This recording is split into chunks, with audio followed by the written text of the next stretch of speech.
start and disconnect your battery. That's a 10mm socket, real simple. Just pull the negative terminal.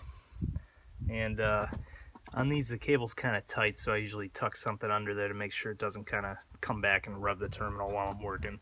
So I'll go ahead and get that on there. Obviously, I don't need the wobble extension. It's just on there from something I was doing a minute ago.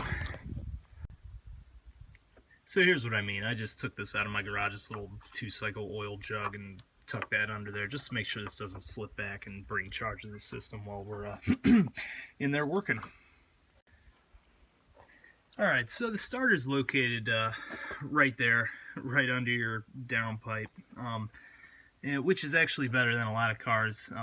And you could probably finagle it out of there, but I'm going to make myself room because it's real easy. So I'm going to take off this bar here first, which is just 13mm. But yeah, we'll just move that support out of the way. Quick side note on these. Personally, I use 1/2-inch drive on them because you do torque these down pretty tight.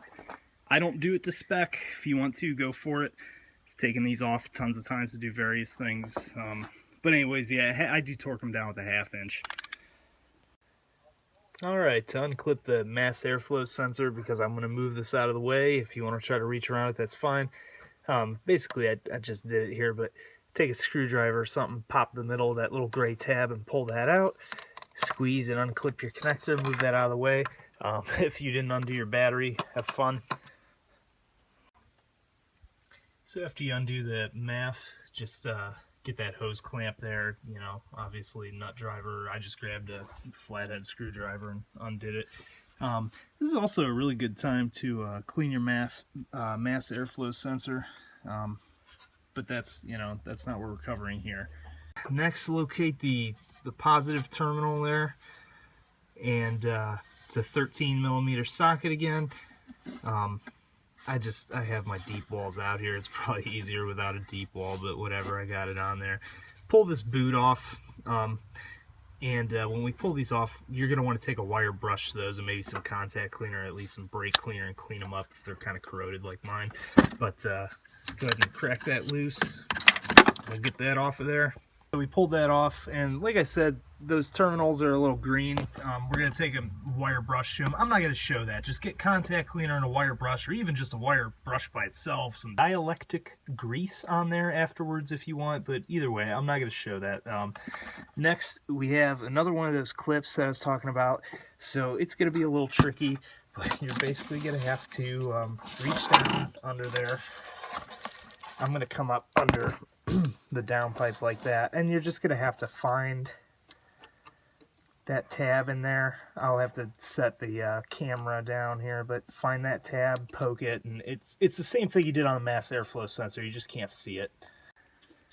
So now that I have that connector off, you can kind of see there that big gray tab. The bottom of that is what you're trying to push on and just kind of rock the whole thing out there. Alright, so you can see the two bolts there that are mounting the starter. They are, what is that, 15? Yeah, 15mm. You're going to want to grab a wobble extension for it and just crack those both loose. Alright, so that second bolt on the bottom ended up being kind of a pain in the butt, because you can see that where the exhaust manifold's coming into the downpipe there. That's kind of, well, maybe... yeah, you can see there. But yeah, it's tough to get to. So I took a wobble extension at first, and I had a deep wall socket, was able to kind of have it on there and break it loose. So put the crow's foot on there, loosen it up a little more, and then was able to just get it out by hand. After getting that bolt out, I had also taken my pry bar, kind of went right down here. The starter's already wiggled out, but kind of loosened it, you know, started getting it wiggled out. It'll be kind of, or at least up here there's a lot of salt on the road, so it was kind of corroded, you know, and stuck on there. I just kind of pried it up some and shimmied it out there. So next, or we could have done this first, but next we're going to take off the rest of the airbox. There's two tabs right there. There's the same two tabs down in there. I know you can't see them. Just literally use your fingers to push on those, and this will lift right out. You just push on all the tabs, lift it right up and out, and there's your computer in there. Don't put any magnets near that. Anyways, now we can just pull the starter right out.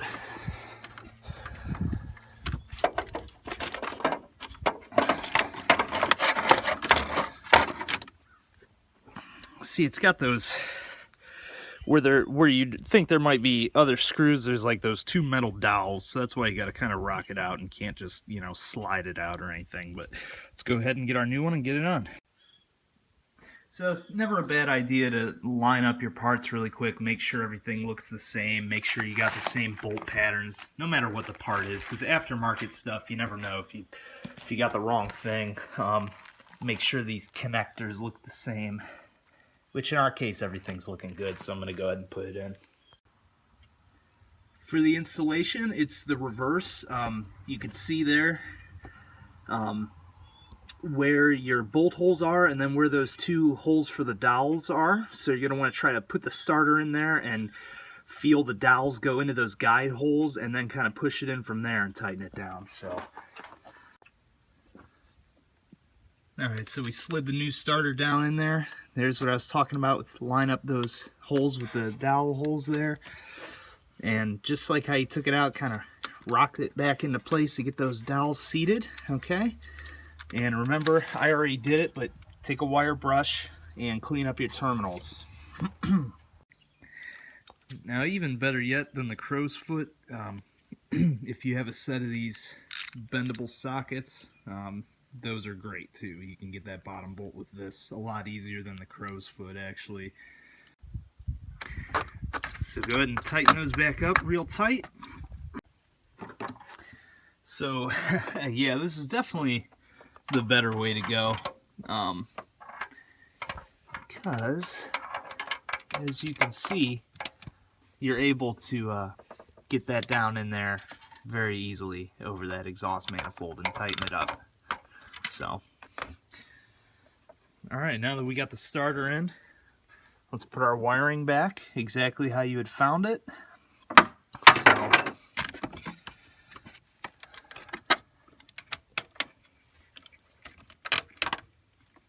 it was like that. Battery, of course, has been disconnected the whole time. And this just clips right in there.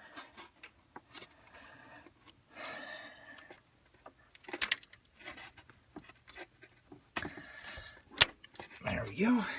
Give it a little force. It's got like a rubber grommet on the inside, that yellow there. It must be acting as kind of a moisture seal or whatever.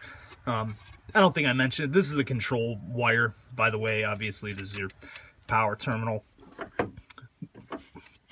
Alright, so we're going to just tighten that back down. Alright, after you get your terminals tightened down, go ahead and put this back on. Very easy, just like how you did it. Taking it off, line up your tabs and just snap it in there. Alright, next we're going to go ahead and put our mass airflow sensor on the other side of the airbox back in. Make sure your filter's in. I cleaned my mass airflow sensor first. I recommend you might as well do the same unless you just did it. If you don't know how to do that, definitely go look it up. You don't want to just go messing with that. These are, you know, $200-300 a part. Yeah, it's not something you just want to go in there with a wire brush and start scrubbing or anything like that. So you got to kind of wedge it in there. Make sure you get this in. In a moment here, we'll go ahead and push that clamp into that locking spot and we'll tighten this up. Plug your mass airflow sensor back in. Battery's still disconnected.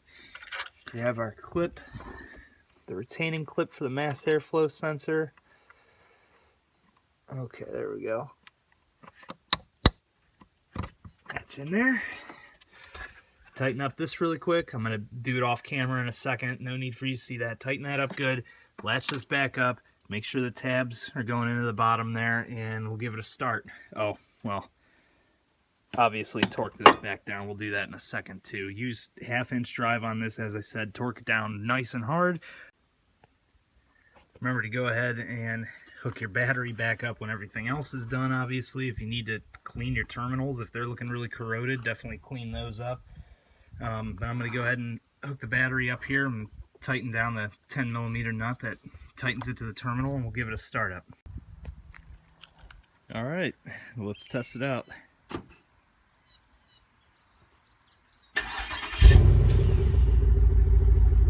Sounds good to me. Started right up. Starter was winding a lot faster. I know you guys probably couldn't hear it too well on the first one, but there was always just this kind of a grind and a really bad sound to the other one. So we'll see how it goes. It was a cheap rockauto.com $35, so I figured I'd gamble with it.